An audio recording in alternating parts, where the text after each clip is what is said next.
This is cute.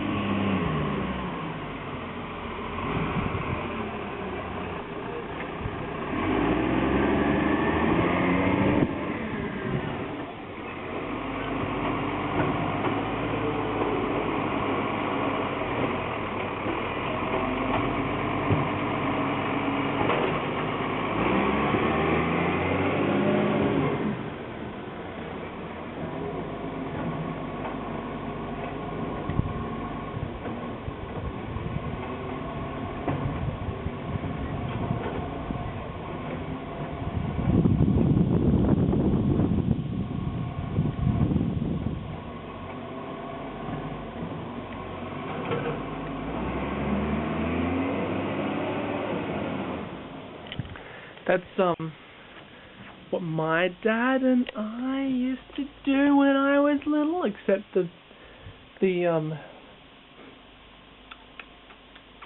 garbage truck would come at like midnight, and it's like noon here. Yeah, cute. It was cute. I liked the garbage truck when I was little. And then you grow up and you're like, well, that was a recycling truck actually. That's the good one. I guess the garbage truck is good too, because you wouldn't want garbage piling up. But a lot of people throw away stuff that could be recycled. Like throwing vegetables in the trash. You should put them in your compost. Anyway, I'm done. That was cute.